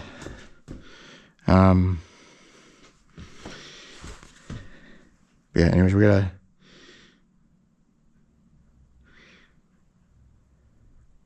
I got some figuring out to do, but that'll be during the season. The rear suspension. But anyways, yeah. No, these like I said, I know exactly what this snowmobile is going to do. I know exactly how it's going to behave 99.9% of the time. Because like I said, I've been riding this thing since it came out of the crate. I'm one of the only riders it's ever seen. The only other people that have ridden this except for myself are my dad, my uncle, and a friend of my dad's. That's it. Well, actually, my former boss and friend of dad, but that's besides the point. All right, my point is that, I know exactly what this snowmobile is going to do. Right, so okay, I can't do this, but I can do that. Right, I can. Or like that, so I can go absolutely crazy on certain trails, but yet there's other ones where I got to kind of more mind my P's and Q's, right? Right, new people, they don't know that, right? So they gotta, like I said, again, cheeseball city over here, but know your limit, play within it, right? So that's my other rule. So if you know you're a good rider, keep doing the good rider stuff. If you're not 100% sure, just stick to the side, just kind of stick to your pace and just let us crazy folks go by you. We won't be offended. We'll actually be more offended if you stay in the way. But anyways, besides the point. Yeah, and then my third and final rule is just get out there and ride more. Right? A bad day on a rough trail is better than a bad day on the trails is better than any good day you can ever have in a job. All right? It's like the old fisherman's trope. Bad day on the lake's better than a good day in the office, right? Same thing with riding a snowmobile. Exact same thing. Right? And you always get out there and riding with your buddies. You get to, change where rule number 2 comes into play, right? So like I said, rule number 2, know your limit and play within it. As you get more experience and as you learn more on how your snowmobile or any snowmobile, if you're doing that rental thing, which, I'm neither here nor there. Yeah, no. You have to figure out where that line is. You have to figure out where that fine line is for you. Right? So, again, there's 3 simple rules just to follow. It's kind of a no-brainer. They kind of work hand in hand and with each other, and you really can't go wrong either way. But yeah.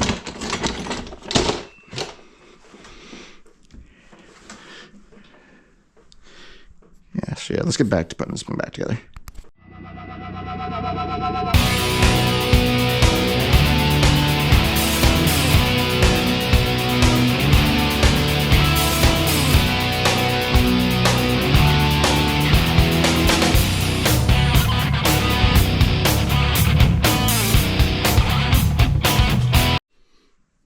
right. So we've got the hood front cowl back on, not quite bolted on all the way because I want to make sure I can open it up again after we run it for a minute. So we're going to open up that door, which that's the other thing I want to mention. We had the roof redone recently, and I just want to give a shout out to this company because I don't remember if this was here originally. Actually, I'm gonna actually you can still see it. They put a hood, they put a roof vent in for the garage. Can't remember the name of the company. It's gonna kill me, but I will mention it now. I'll probably tag them when they will be bringing this down for Instagram. Yeah, and I probably will be tagging the son that's there for that, because that's pretty cool. Because especially with me and my ADHD, you know, certain things get skipped, and one of those could be opening up the garage doors to let the smoke from that, and especially the twins part, which I'll put photos of it later. We're gonna do that. This is where it is. That's, anyways, it's in the trailer. But yeah. Anyway, so we're gonna open up the doors. We're gonna let it run for a bit. Let it stretch out the track. Let it kind of do its thing. Let it stretch its legs out to hear this thing run. And like I said, we're not quite put it back together yet, but we'll deal with that later.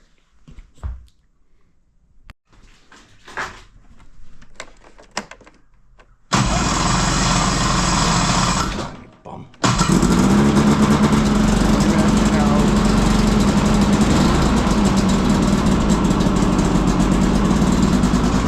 Oh shit.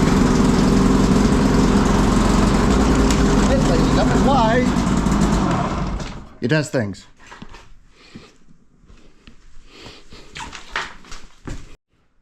Alright, ladies and gentlemen. First test start. And yeah, did exactly what I thought I was going to do, especially with the non-Arctic Cat belt.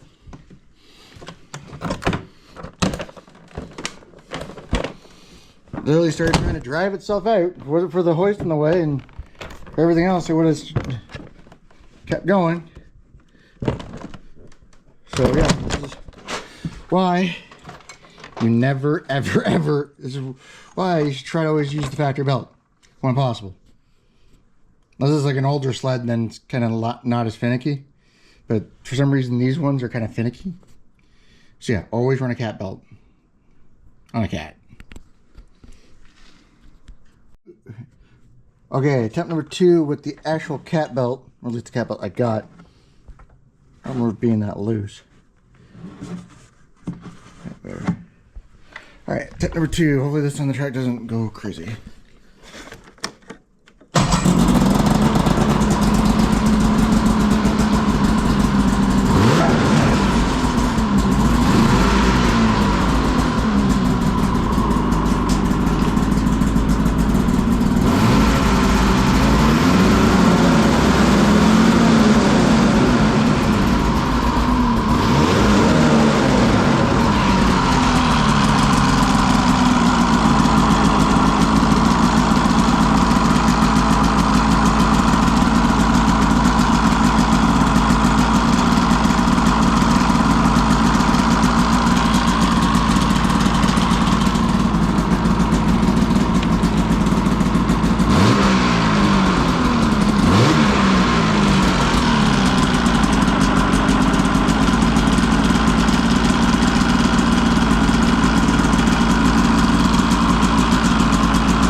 Fuel, you're just too high.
that's fun. And,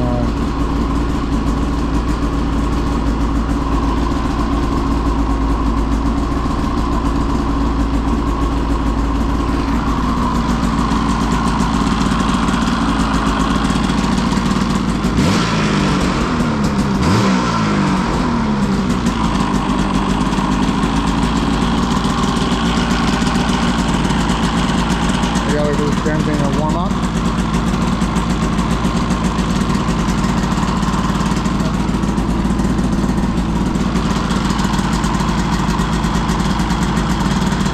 I like these. I'm glad I bought these. Not very many people have. So yeah, I want to see this.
Quiet. I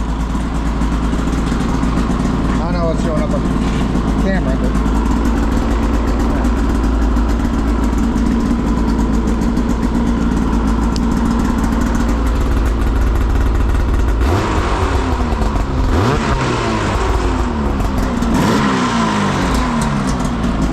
Deb, attack you, Bob.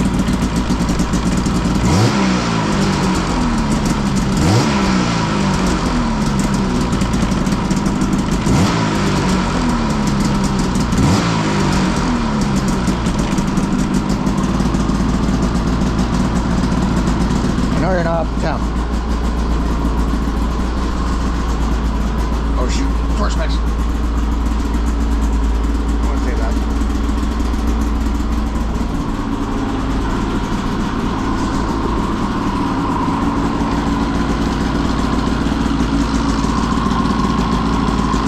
I want to get up to temp.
The damn thing to do is just to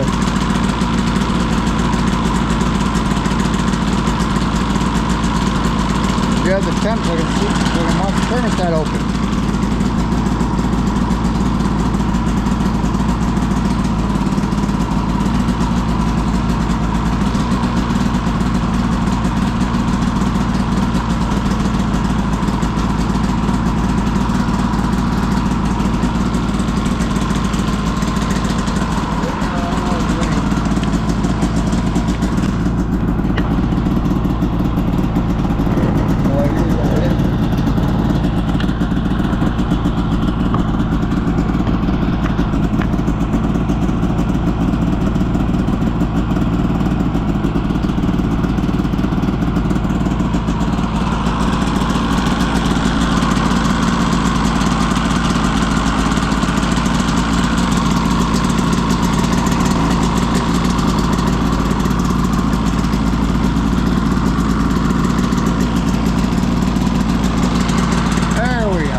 Unfortunately, it doesn't look like either the thermostat didn't open up at all, or I gotta wait and wait for it on the trail and check it on the trail and just bring a jug of coolant with me. Alright, but yeah, no, she's good. She's putting her down, maybe a slight bath and a couple of odds and ends, and putting everything, actually tightening up everything back together, because see, nothing is tight. But yeah, that's kind of by choice, because I wanted to see if I could get this thermostat to open up. Yeah, it turns out I can't. Anywho, so yeah, that's this thing pretty much finished. All right. Thanks for watching. Once again, please like, comment, and subscribe. Follow me on Insta at SuperKyle1616. Stay safe out there. End of line.